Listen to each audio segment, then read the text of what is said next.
latest editions of the African Leadership Magazine at the front desk. We would like to bring to the podium now a gentleman that I have come to know over the past decade or so, who is doing tremendous and phenomenal work in the international space. He runs an international economic think tank that was birthed on the campus of Harvard University. It is operating independently of Harvard University now, but still maintaining those close ties and connections. And I speak of no other than Mr. Van McCormick from the International Economic Alliance. And we would ask that you would receive Mr. McCormick with a round of applause as he comes to this.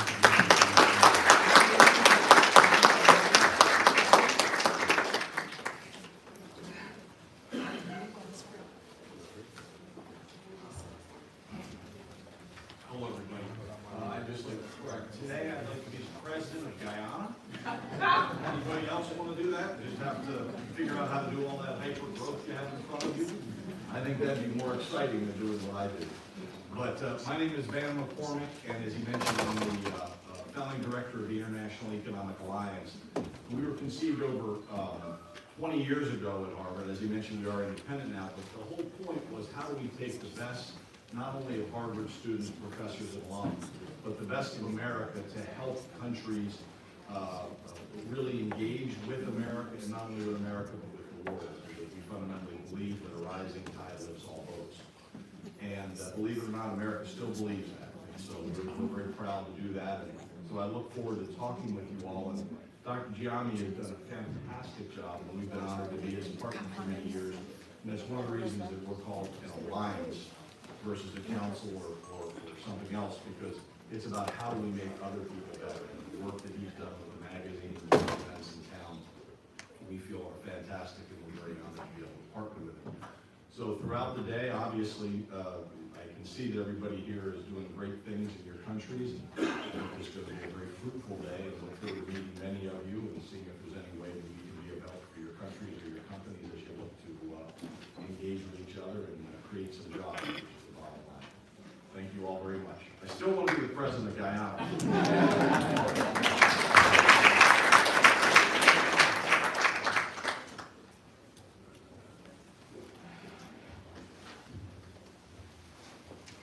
And again, I would say, please, if you take a few minutes and during our networking and speak with Van McCormick and really get a sense of what they're doing up there in Boston, Massachusetts.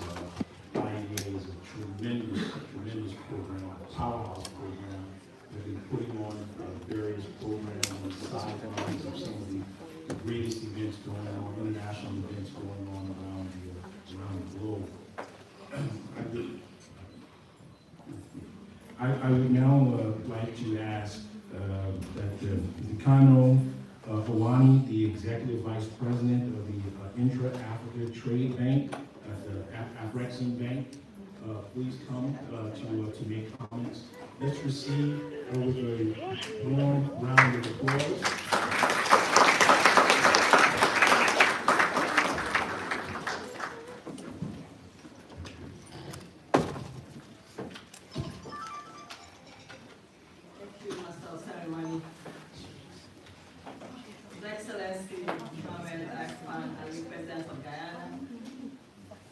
Representatives of heads of government of Africa here present, executives of various governments and sub-governments, good morning, ladies and gentlemen. I'll stand on already established protocols. It gives me great pleasure and honor this morning to come to be here, a company of brothers and sisters from Africa and the Caribbean, as part of the International Forum of the African and Caribbean Leadership. Let me first start by conveying the warm wishes and greetings of Professor Benedict Orama, President and Chairman of the Board of Directors of Afrexim Bank, who is an invested champion of the African-Caribbean relations, and who is unfortunately not able to be here today. I also take the opportunity to extend appreciation to the organizers for allowing Afrexim Bank, the African Export-Import Bank, to participate in this auspicious event. Excellencies, captains of industry, distinguished ladies and gentlemen. In September 2022, we held, as Afrexim Bank, we convened the first ever Afro-Caribbean Trade and Investment Forum, called it Active, in Bridgetown, Barbados, that attracted over 1,200 people from across Africa and the Caribbean. That event formed the basis of the Afrexim Bank board approval of an initial amount of $1.5 billion to support the financing of eligible transactions in the Caribbean. This financing envelope was made possible due to the rapid sign-up of CARICOM economies to the partnership.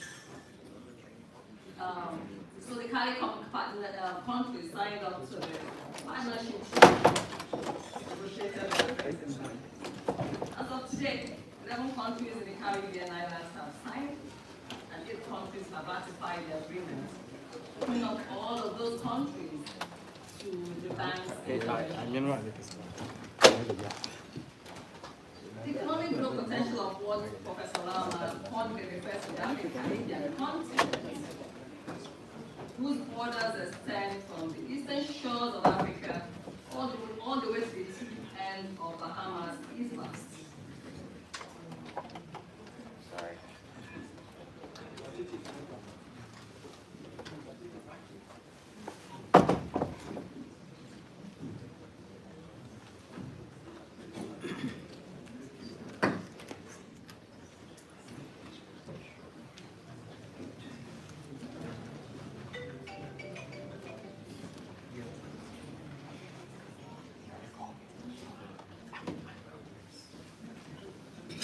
Economic growth potential of what Professor Rama fondly refers to as the Afro-Caribbean continent, whose borders extend from the eastern shores of Africa all the way to the tip end of Bahamas, is vast.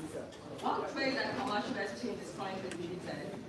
In building a pipeline for interventions in the Caribbean and supporting Africa-Caribbean trade, a pipeline is estimated at over $2 billion in banking, trade, and investment opportunities that can be realized as we put in place necessary institutional structures. That goes to portray the huge potential there is. As a bank, we're supporting a number of projects in Africa, as well as in the Caribbean, and supporting trade and investment across both regions in a two-way street.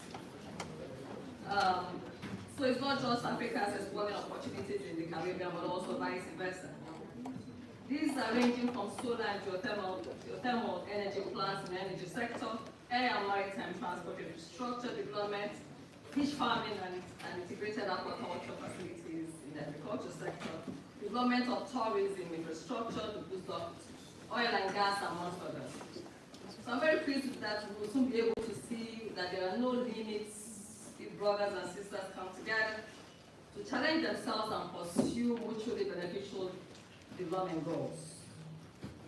We're also pleased that the Association of Caribbean Central Banks has made a decision to run the pilot of a regional payment platform with the Pan-African Payment and Settlement System, as the landmark initiative of the Afrexim Bank working together with the African Continental Free Trade Area Secretariat. If they do adopt this, then payments across the two regions will be seamless to make trade, tourism, and investment easy. We look forward to the day when Guyana and Guyana pay in Guyana dollars. Also that day when a young couple in Nigeria can enjoy honeymoon in the Bahamas, pay Nigeria naira. Excellencies, distinguished ladies and gentlemen, the opening of a Caribbean regional office on 4th of August 2023 was a statement of action that, as far as we are concerned, the Afro-Caribbean continent is here to stay.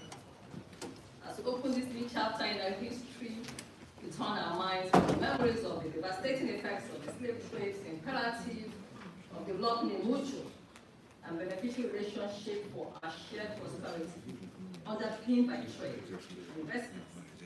And in the new dispensation, we must all remember the words of Marcus Garvey, who said, and I quote, "Take advantage of every opportunity. Where there is none, make it for yourself." I like to say that opportunity has a shelf life. We continue on that great part of shaping our own destiny as we convene the second African-Caribbean Trade and Investment Forum, Active 2023. It is scheduled to hold during 30th and 31st of October this year in Georgetown, Guyana, under the auspices of our generous host, His Excellency Mohamed Irfaan.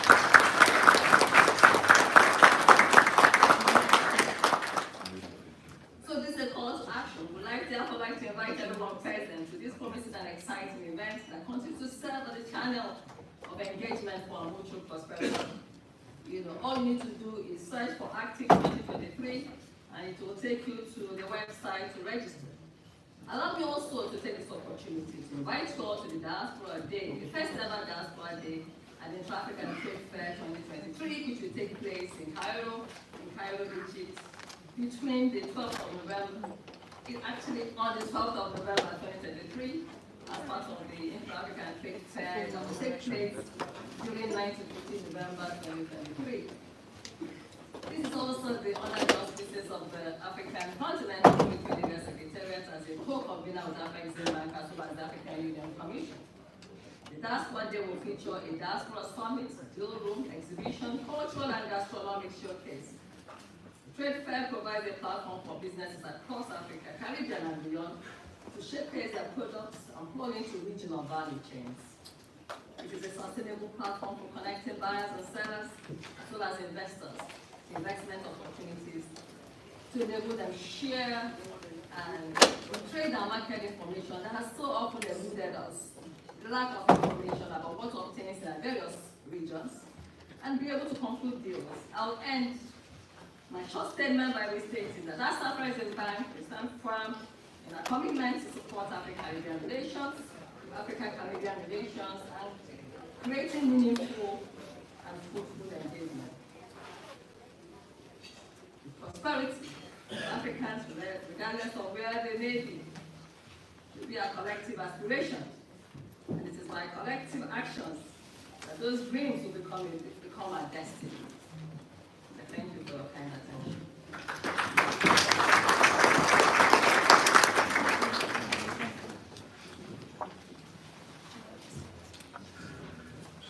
Let's give another round of applause. Mr. Wani, and I have to say, I hope people do take you up on that offer. When you take a look at the work that the AFEX-Bank is doing now, expanding its original mission beyond just within the confines of the continent, certainly branching out into the Caribbean and Latin America, and even forming a lot of partnerships right here in the United States and doing great work.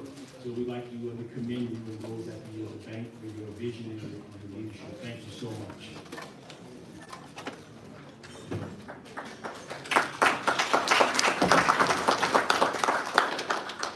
Yeah, I think we've dispensed with those gremlins that were in the audio a moment ago. And if you would bear with us now, we would like to just take a few minutes to show you some highlights now on some of the tremendous work made that the African leadership has been doing around the world.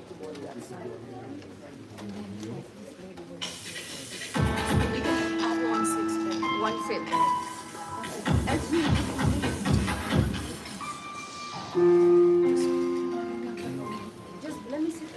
For far too long, Africa has suffered from negative stereotypes and media bias at the hands of the major Western media organizations. The continent has been described and called by every single challenge faced by the people, including poverty, disease, hunger, and youth unemployment, breeding despair and hopelessness in Africa's young people in our globalized world. As a result, these challenges and illegal migration occasioned by this and other issues continue to be major concerns. But that is not all the story. Africa is home to 6 out of the world's top 10 fastest growing economies. Africa is a tourist haven and an ultimate investment destination with abundant human and mineral resources. So many more positives and progress stories that the Western media selectively ignore, and other times actively suppress.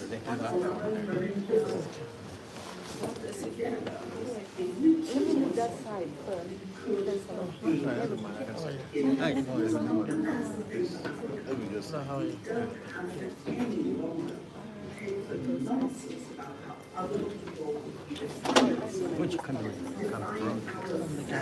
Gambia. From China? Huh? China? I'm here. I'm Chinese. Represent Ghana. Gambia. Gambia. Guyana. Guyana. Yeah, I'm Guyanese. I'm American. Over the last 13 years, African Leadership magazine has committed itself to tirelessly showcasing the best of Africa to a global audience, telling the African story from an African perspective, highlighting unique African solutions to peculiar challenges being faced by the continent today, while standing in defense of African and minority leaders globally that are known for their legacy-based approach to leadership, but unduly attacked by foreign mercenary interests.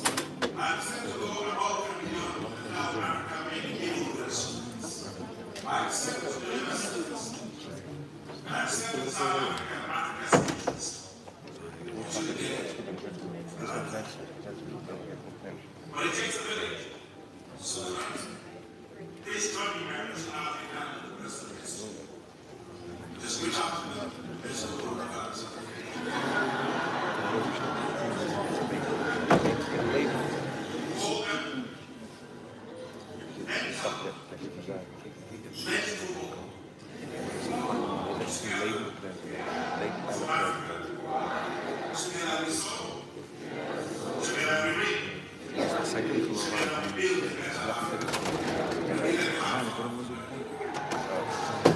African Leadership magazine and its events and conferences have become the continent's foremost indigenous African-led business platform, helping business leaders, entrepreneurs, and executives develop and deepen their African influence and networks to fast-track their growth story and business interests on the continent.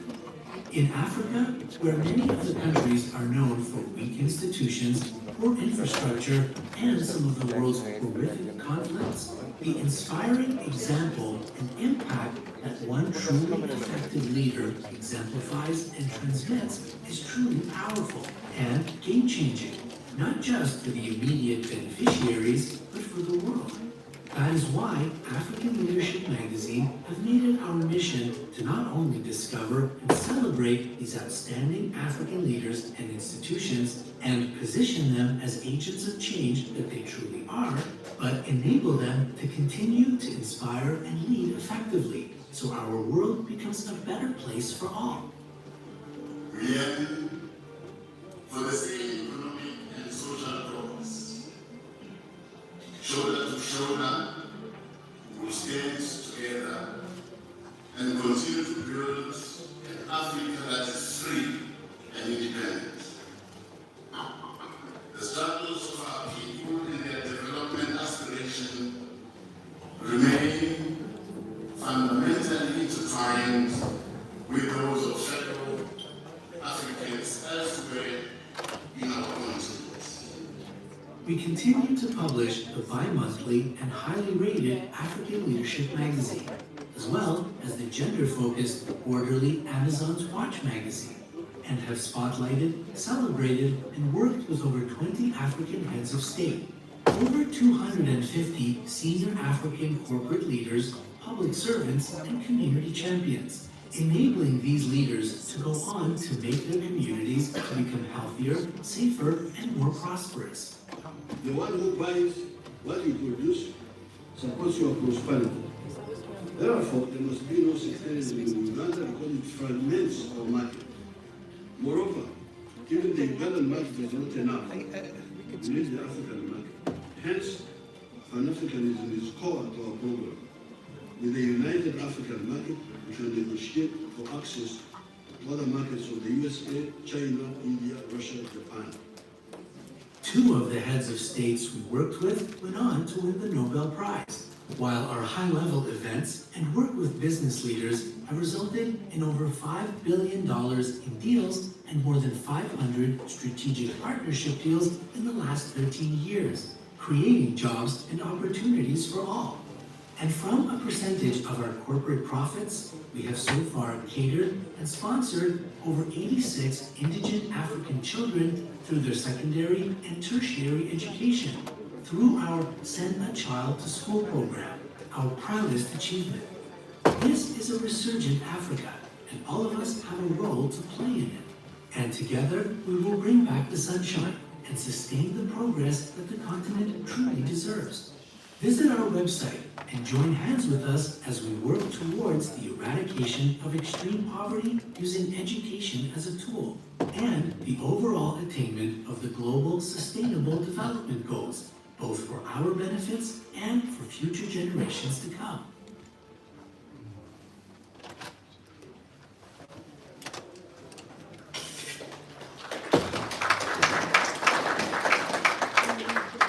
We would like to just take a moment from the podium to formally recognize His Excellency Mohamed Jallow, the Vice President of Gambia, who has just joined us. Thank you so much, Your Excellency. We would next like to call Yofi Grant, the CEO of the Ghana Investment Promotion, to please come to the podium. Just receiving with a round of applause, ladies and gentlemen.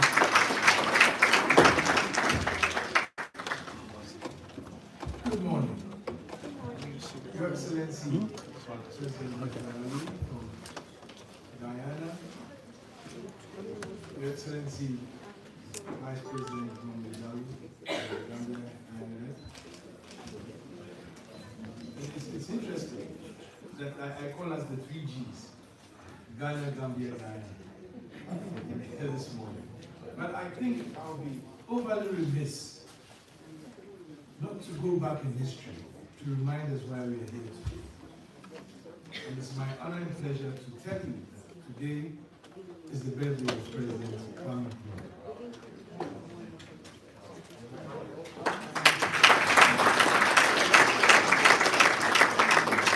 And in Ghana, we celebrated the holiday. But of course, I also cannot leave out those before us from the Caribbean who inspired a lot of the liberation in Africa. Marcus Garvey, George Patton, Ras Macondo, Chris Braithwaite. These are all names that understood the mission of the black man long before he was actually Christian. And so I would also congratulate my very good friend, Dr. Yami, for holding this event on this day. And I'm sure you probably didn't realize that it was a very auspicious day to hold this, to bring the Caribbean and Africa together. We must also not forget the intellectual firepower of Franz Fanon and Eric Williams, who will inspire us to chart a new path.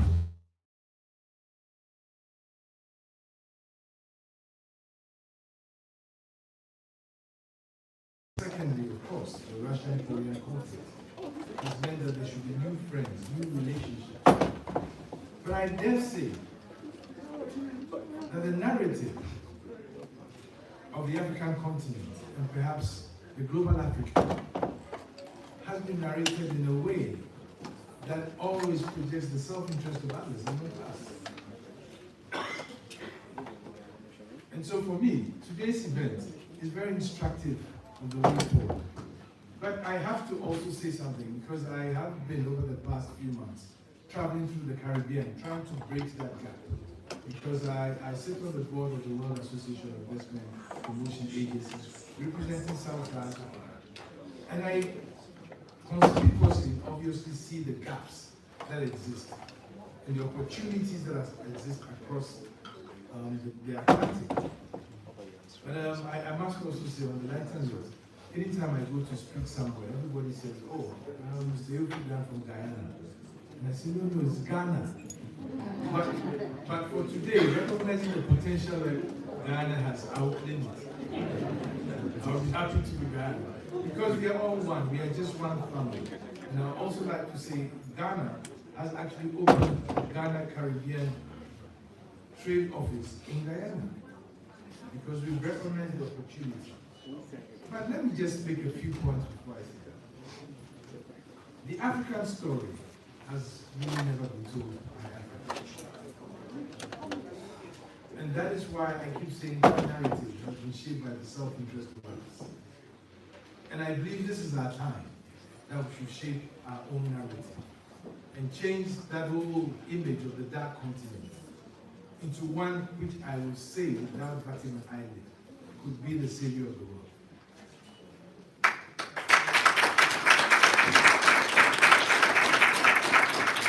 Now, why do I say that? It's very simple. There are three issues. First of all, Africa is resource rich, and we've known that forever. Today, every year, we hear almost every developed nation call for an Africa conference. Why do you think they do that? Because they do recognize the world of Africa. So there's FOCAC, there's TICAD, there's Compact in Africa. But guess what? None of these happen on the African continent. Maybe this partnership that we hold in the Caribbean will trigger having an African global conference that will happen on the continent. It's simple. All the mineral resources that are required, even by the developed world, today are in Africa. 90% of the world's platinum, 90% of the world's cobalt, 90% of the world's chromium, significant proportions of manganese, copper, lithium, gold, mentioned gas. And the partnership with Guyana also gives us a great power of oil and gas. And yet, when we have the conferences, we are invited. Secondly, we are population rich. The population of Africa is currently in the range of 1.4 million people, with a very interesting demographic. About 60% of that population is under the age of 30. What does that signify to global business? Because we are the youngest continent. Almost every other continent is growing older. We are still young and vibrant and energetic. But what does it really represent? It represents a consumer market waiting to happen. But it also represents potentially the world's greatest human capital resource going to the 21st and 22nd century. We have power, but we don't have strength. And we have strength, but we do not have power. But this is the time when we harness the collective power of the global Africa with a population of 1.6 million. And that doesn't even count the global Africans in Latin America. If we put that power together, we have a strong enough force to tell our own story and write our own narratives. It's very important. In fact, it is what will save the world. I keep saying that. But not to also forget, 60% of the remaining arable land left in this world is on the African continent. Yet I've been to conferences where they speak about climate change affecting food security, and nobody mentions Africa. But yet the solution is in Africa. We talk about global emissions. We talk about climate change. We talk about the SDGs. Africa's development agenda has always been represented by the SDGs when we were not SDGs. If you look at from 1 to 17, that is what Africa has always said it wants to do. But the only got currency when those outside the continent found voice for it. So, my brothers and sisters, let's own it. It's ours. We will save the world.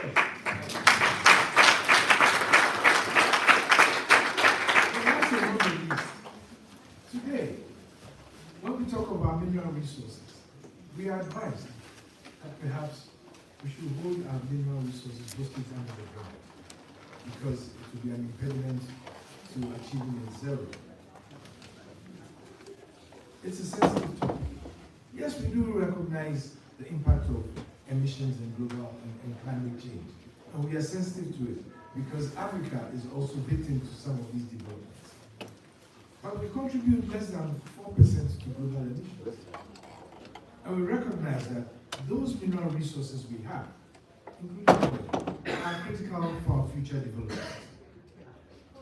And if we are being advised to keep them in the ground, then somebody should be paying for the money for our development.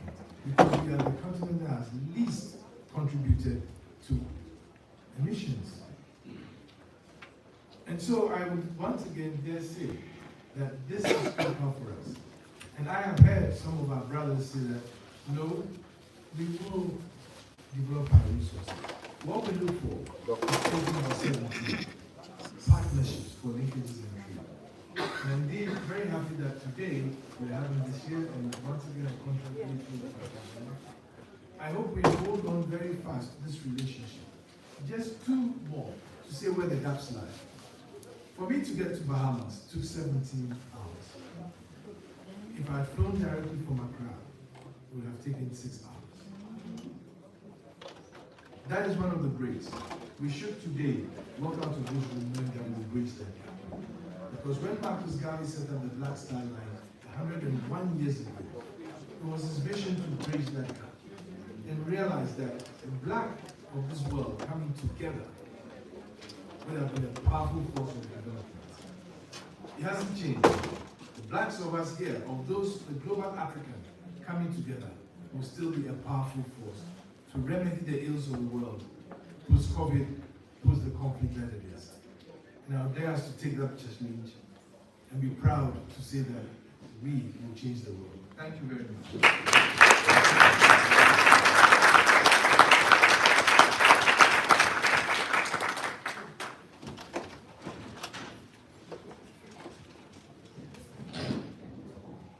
Thank you for those words and bringing us up to speed on what's happening in Ghana.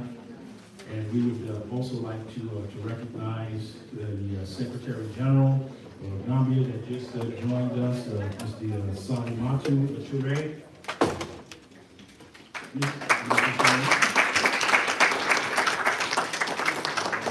Also joining us, the Finance Minister of Gambia, the Honorable Sidi Kite.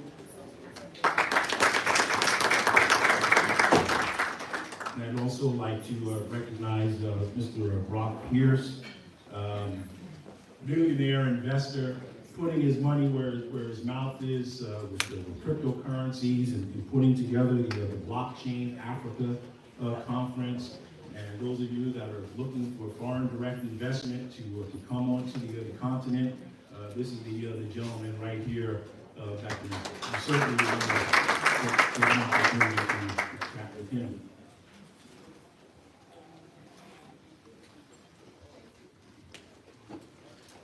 His Excellency, Dr. Mohamed Irfaan Ali is the 10th President of Guyana.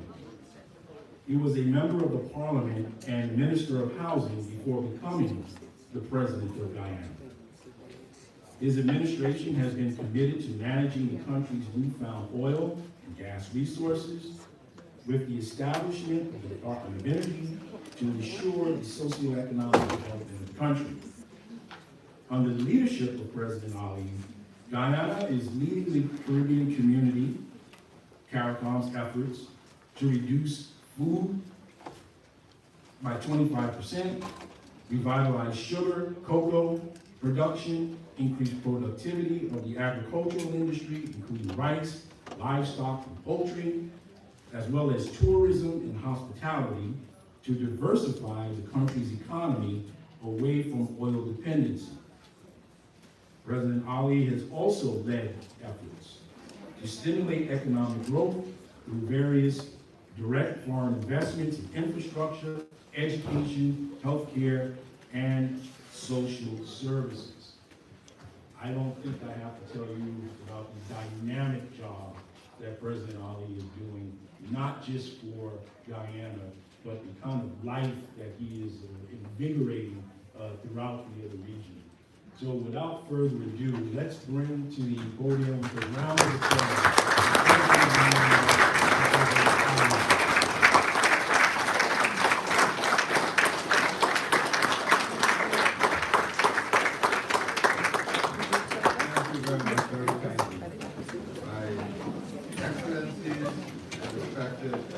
Brothers and sisters, I respect the brother. I get every time I speak, I'm from Ghana, and I get so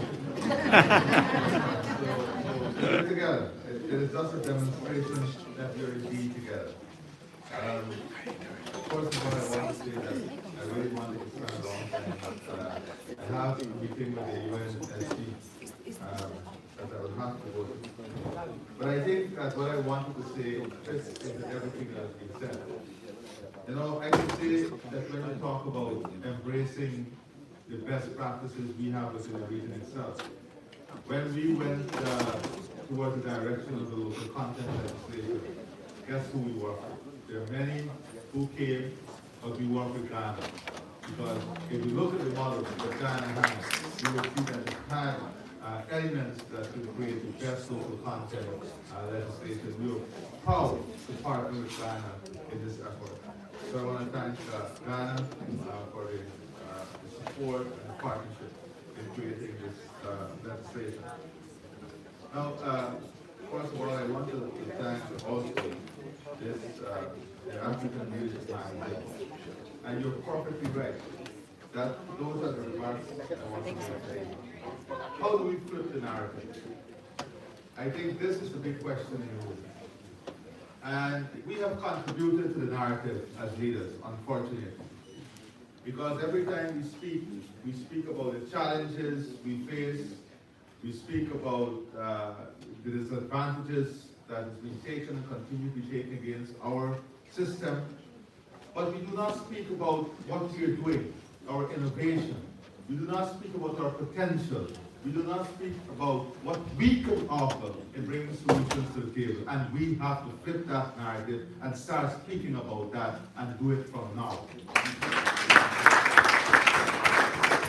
We also have to do things within, and we have to do this from a very, very self-reflecting perspective. We have seen the narrative around the world when they speak about Africa and us in the developing world. There are some things that really gets me angry. Because sometimes when you listen to the developed world, you believe we have no capacity to manage. You believe we don't have the capacity to innovate. You believe that we can be lectured on every single day. And this is the type of narrative that has been used to create an environment in which the messaging is your solution must come from outside and your solution must come from bodies that will drive change. And why do I say we have to solve some of these issues ourselves? Our leadership must reposition itself to ensure that we can lead the best examples of democracy. We can lead the best examples of the rule of law. We can lead the new era in a world 2030 and beyond, where we create a competitive environment that will have sustainable societies that are resilient, strong, addressing all the issues that my dear friend, my brother Grant spoke of. Now, this important issue that he said has a lot of sensitivity really does not have that level of sensitivity that we must hide away from it. How do we create a balanced world? Today, we hear stop all new licensing for petroleum. But when there is a demand and supply crunch, in the US, 45 new licenses is issued. Read my lips. Remember that famous speech? Just remember it. Today, the countries who contributed least to climate change are told a story that you have to keep the resources. But we believe that we can find a balanced solution. Because guess what? You're talking about, in one country alone in Africa, forests, 300 million hectares of forests. But when will the world start saying the balanced approach, we're going to pay you the true value of that forest, stay standing?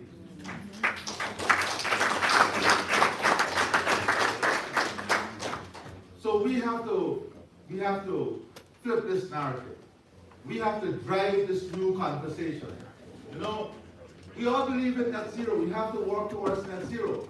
But suddenly, the conversation on net zero has changed.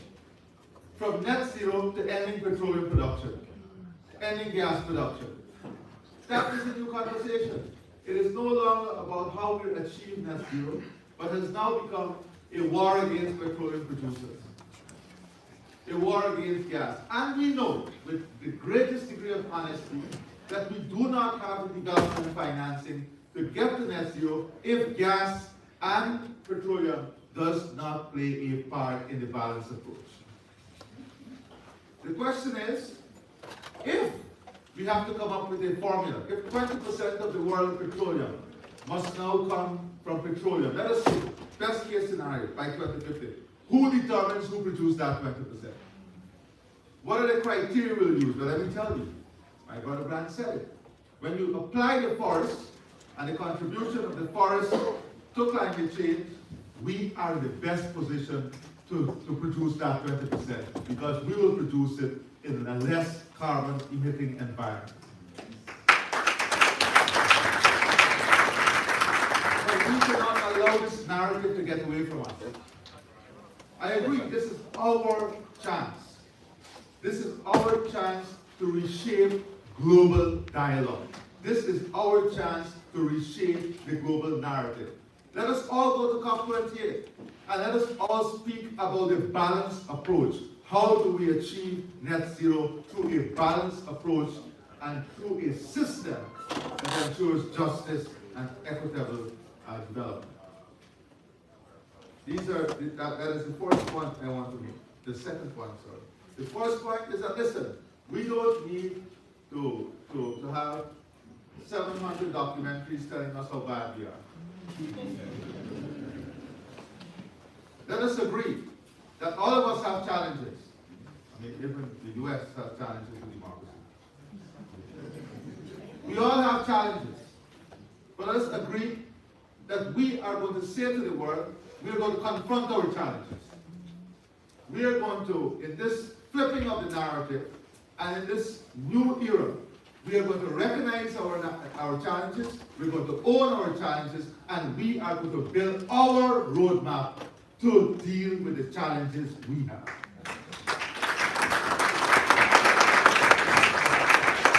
And that must be part of the balanced approach.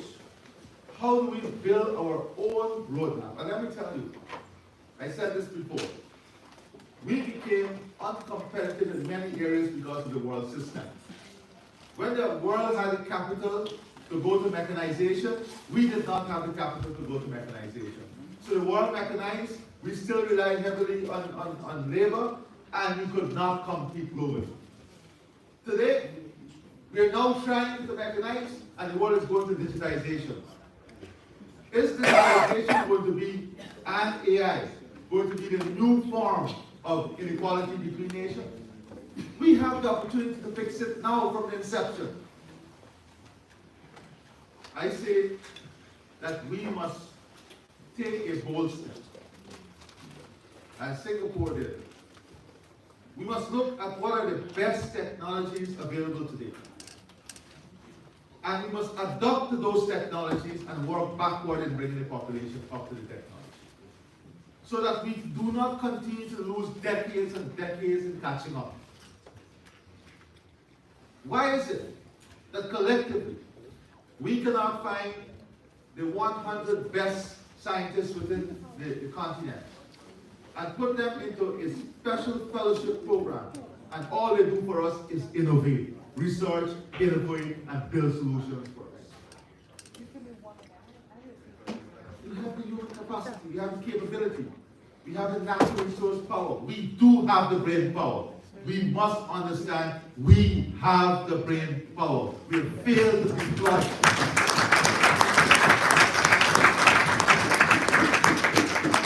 Our problem is not brain power.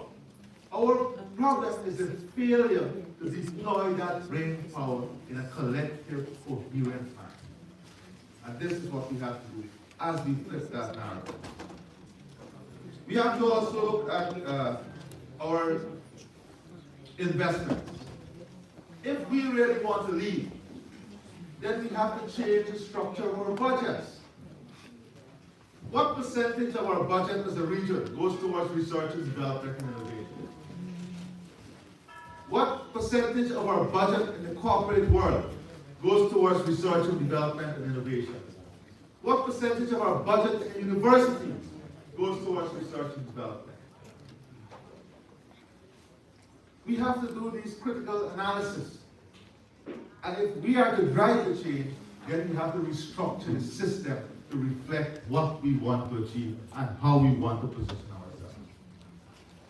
We can't say we want to feed the world and our lowest budgetary provision is in agriculture.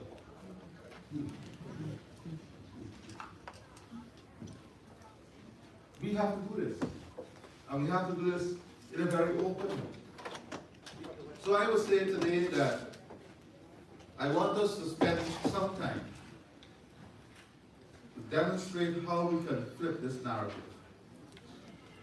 On June the 30th and 31st, October of this year, we'll have the African Trade and Investment Forum in Ghana. I invite all of you to come. More importantly, in this forum, we are trying to bring along CELAC with us. Because the potential that exists in the CELAC countries is enormous. You see, the Western media will tell you that the region lacks $2.2 billion of investment in critical infrastructure to meet 4 of the most important SDGs by 2030. And if you look at the growth in food insecurity, the greatest percentage of growth post-COVID came within the CELAC region. The opportunities are enormous. So, how do we create this new balanced approach that brings hope for a just, equitable, and balanced world? Let us shape this conversation. Let us ensure that in shaping this conversation, we are in lead position and not trailing behind it. I want to update you on some important aspects of Ghana's development because we welcome investment, and this is where the African Investment Forum will be held. And we want to showcase all the opportunities in the region. We want to bring all the major investors in the region, the major financial institutions, and we want to create network and synergy and look at specific opportunities that we can work towards. You know, in the first half of this year, our real GDP grew by 59.5%. Our non-oil economy grew by 12.3%. Agriculture, forestry, and fishing grew by 7.6%. Mining and quarrying, 89.9%. Manufacturing, 17.7%. Services and industry, 9.1%. The construction sector grew by 44%. Credit to private sector, that's local credit, grew by 7%. Credit to real estate grew by 8%. The consumer price index declined by 0.3%. GDP per capita grew by 155% in the last 3 years. Net international reserve grew by 36.7% in the last 3 years. Debt to GDP ratio declined from 49% to 24.6% in the last 2 years. That's a decline by over 100% in the last 2 years.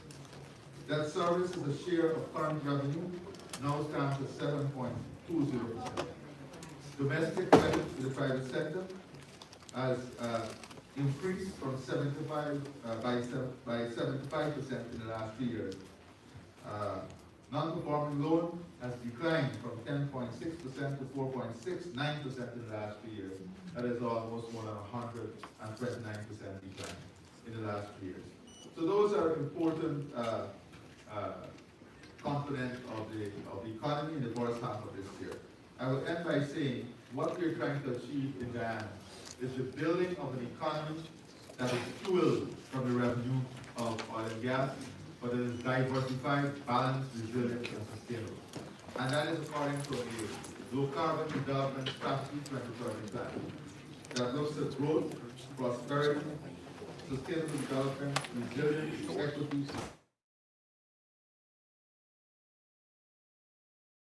Because growth is different from prosperity. Prosperity is where every citizen in the country, every household feels that they are part of the development, they are part of the advancement, and they are part of what is taking place in the country. So what we're doing now is that, now let us understand something. Inequality does not mean you must not have rich people, or you must not have people who are richer than others. Inequality really means that there must be a parity of equity. And what is the parity of equity? The parity of equity is to ensure that we set a minimum level of service for health, education, water, roads, infrastructure that every citizen must enjoy. That every citizen must enjoy. And in looking at equity, that is what we're doing in the development sector. Setting a minimum standard of services in these areas that every citizen must enjoy. And investing in that minimum level to ensure that every citizen enjoys that service. So those are my very few remarks and some thoughts I want to put on the table. But I end by saying, I agree, this is our time. Let us reshape. Let us reshape the narrative. Let us move towards presenting to the world what we should term the balanced approach to 2050. The balanced approach to 2050.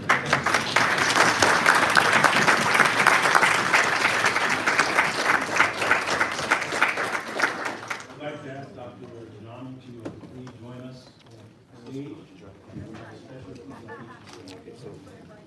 From the building? We didn't see you.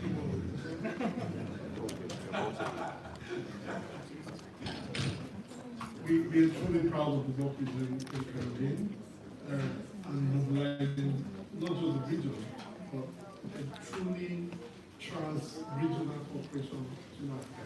We look forward to the African Bank meeting on the 30th, and I promise you, everybody here will be there, right? Yes. We've got a very good African Bank team in-house because they're on this table, they're at the back, there are brochures. You need information on how to be in Guyana, get any of the team and they'll guide you. Because at least today presented with African leadership, global inspirational leadership of God. You will represent rights, vigor and usefulness.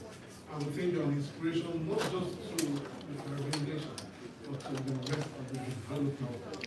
And we want to say, keep on the work we're doing, and we can count on that. Yes, it's good. Congratulations.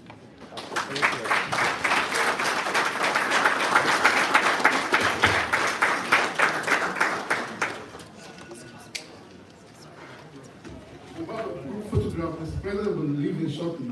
So Mr. President will have a group photograph with us. Let me invite the Vice President of Gambia, His Excellency the journalist to come here. There's Honorable Minister from Cape Verde to join us for the group photograph. We've got the Minister of Finance, Defense and Foreign Affairs of the Gambia. Professor Chefu, the Committee of Vice Chancellors in Nigeria, please join us for a quick group photograph, and then we'll have the 2-minute chat. Please.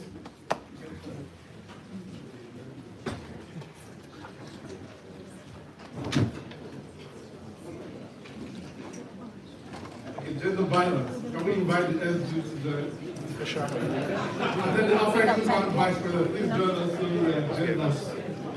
Do we need to calm down? We're waiting outside, so once he comes out. Let's make sure we have gender balance. I invite President Miles to join us. Yeah, my stuff. Okay. Mr. Kofi, please, Jofi Grant, please join us. Because I had talked to her earlier.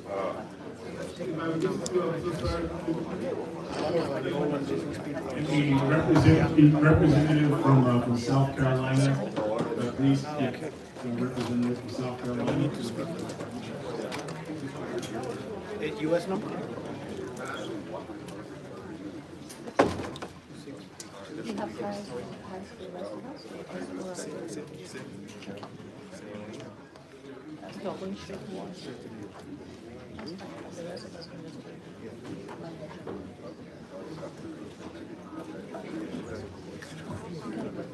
Thank you so much.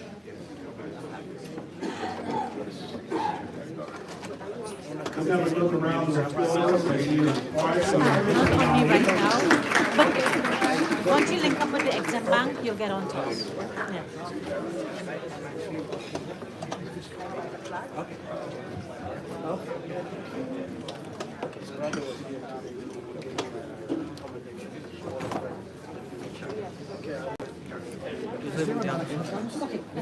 Sorry.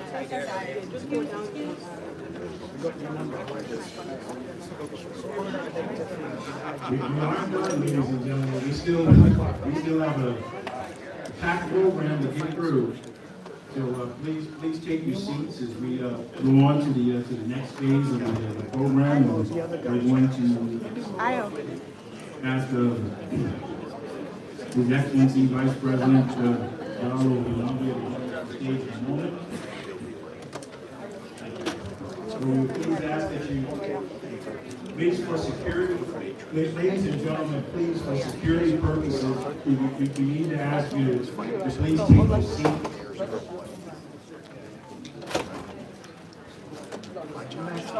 Before the Secret Service has to ask you, I'm asking you politely to please take your seats.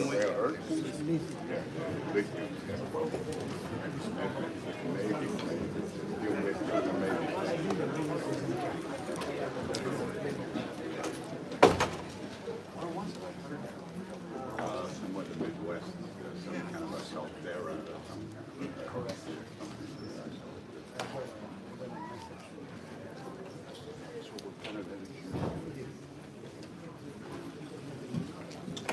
Thank you for indulging us. Oh, yeah.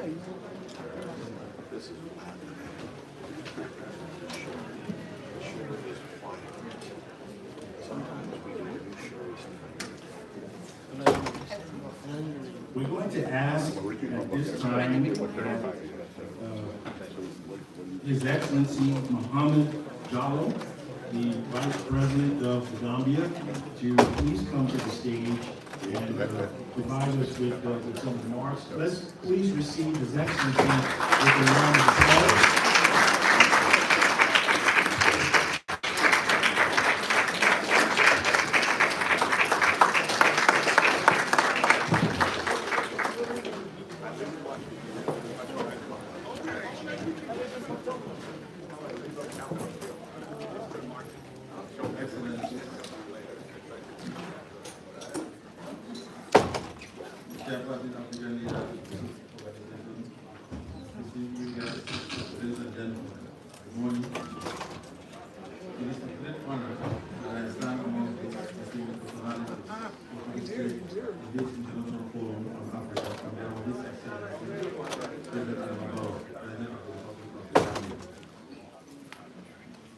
This forum, I believe, will become a platform to establish the requisite relationships between Africa and the Caribbean nations in the areas of policy making, trade and investment, innovation transfer, and tourism.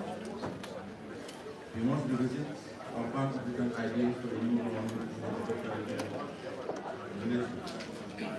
Noting that Africa being one of the continents with great potential for growth in terms of its abundant resources and youthful population, we are confident that with the right leadership, good governance, stability, and sound environmental management, African Union Agenda 2063 and the United Nations SDGs are achievable. Moreover, with the vast opportunities available in this noble continent, there is a need to leverage appropriate interventions that will enhance the realization of such opportunities. In this regard, a concerted effort is required by governments, civil society, and private sector to focus on the prime objective of maximizing the potential of reality. With the establishment of the Africa Continental Free Trade Area, and with a population of 1.4 billion people, Africa is poised to become a huge global market and a new frontier of innovation and industry. Excellencies, ladies and gentlemen, the Gambia is one of the smallest countries in West Africa with a population of over 2.5 million, with a youth contributing to technology. We are known as the smiling coast of West Africa due to the friendly disposition and hospitable nature of the people. Our society is anchored in social norms and cultural underpinnings that engender peace with a strong preference, amicable dispute resolution based on shared values, and global relations between and within private individuals and communities. These units in the government have stabilized the country. As a member of the Economic Committee of West African States and West and African Union, I am bound by document of force and education and development across Africa. But we are also an integral part of the global village that we have become. Therefore, we are also impacted by events that happen elsewhere. Over the last few years, the Gambia has equally been subjected to multiple shocks and crises, especially in the form of epidemics. COVID-19, the food and energy crisis arising from the Russia-Ukraine war and the economic crisis have all had devastating effects on the economy and society. Excellencies, ladies and gentlemen, in spite of these global challenges and the tough national economic conditions, given our desire to improve the lives and livelihood of our citizens, the government launched two plans to address our national development priorities as well as confront challenges of the society. It might interest you to know that in 2016, after 2 decades of dictatorship, Gambians changed their government to the ballot box. At this purpose, the new government to develop a 5-year national development plan. This plan was implemented and there is a significant gains in all priority areas. We have since developed a new successor plan which is called the Clean Recovery National Development Plan 2023-2027. The goals of our new national plan have been aligned with the national development goals as per the SDGs and the African Union. This plan, in collaboration with partners and stakeholders, is committed to the comprehensive and how to recover from these multiple threats and build resilience against the. We strongly call on the international community, friends, and partners, including the African diaspora, to accompany in our journey to consolidate our nascent democracy by bringing much needed development to our people. In our pursuit of sustainable development, the Gambia is prioritizing the green recovery approach in meeting our long-term development aspirations. Excellencies, ladies and gentlemen, worth noting that the Gambia has registered significant progress in governance since the new government came to power in 2017. We have made a choice to promote and protect human rights, consolidate democracy, and maintain good governance and rule of law as key tenets in our strive for national development. This is recognized both internally and externally as is evidenced by the improved position of the Gambia.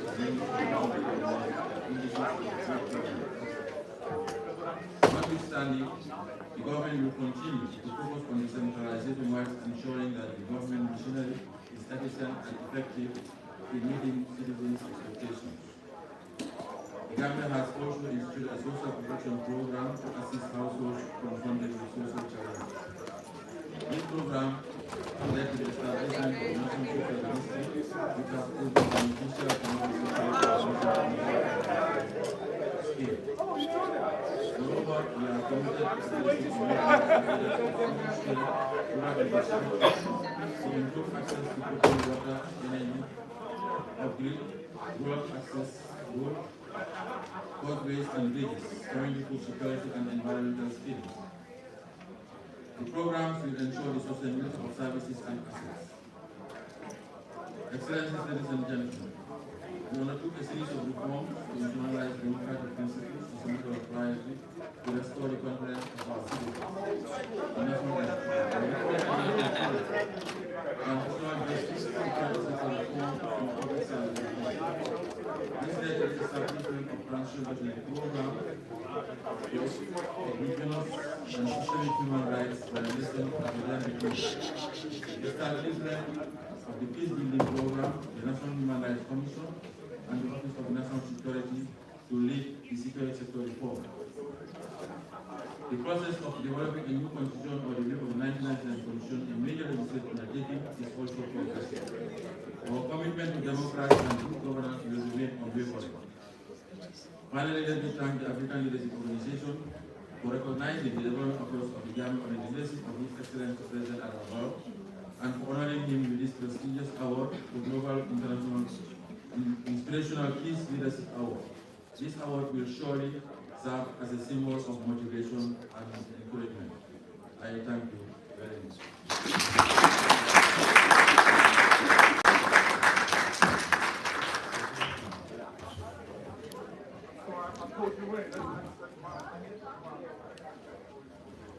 Let's give another round of applause to His Excellency Vice President.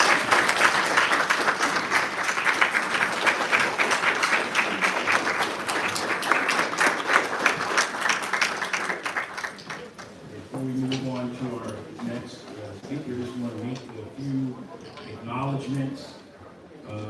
One, we have with us, and she'll be moderating and heading up a panel session during the women's part of our forum later this afternoon.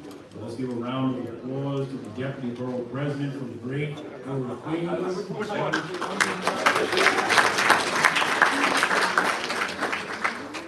And would also like to recognize the Governor of the Lagos State, who is a senior representative, Mr. Jermaine Samuru.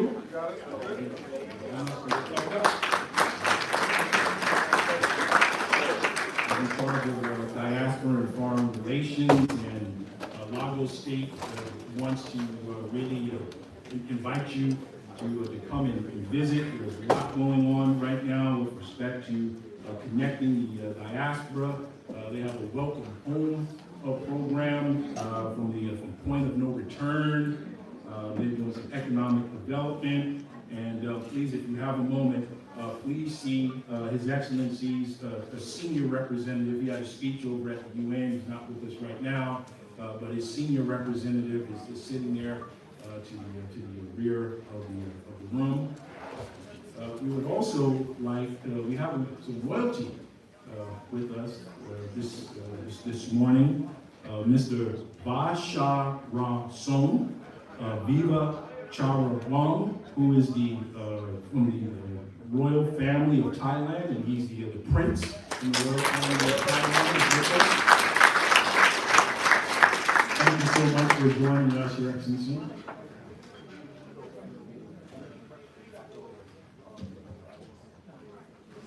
We're going to take just a moment and come right back to our program. So we're just going to have a short intermission, 5 or 10 minutes, or if you need to use the restroom or get another cup of coffee or something, please do that in the wheelchair come right back. Oh, we'll ask you, hold on.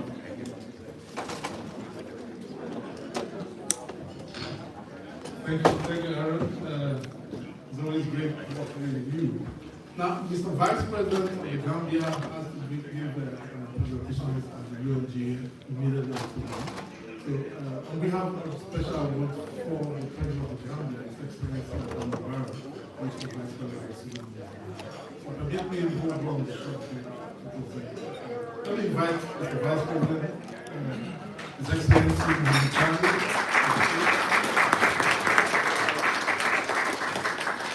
Jealous, let's be proper.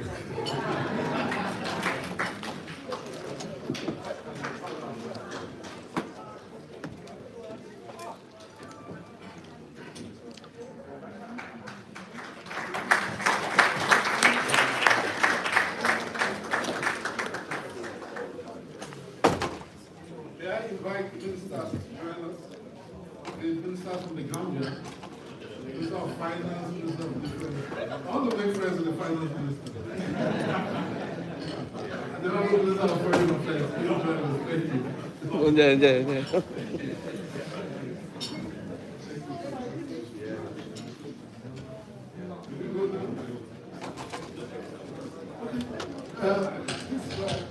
Thank you. The royal prince, please join us. Maybe we need to come down to after this. Thank you. The Prince of Thailand, please join us by all means. Let me invite Madam Afrexim again, join us. Thank you. Mrs. Cameron, Vice President Afrexim.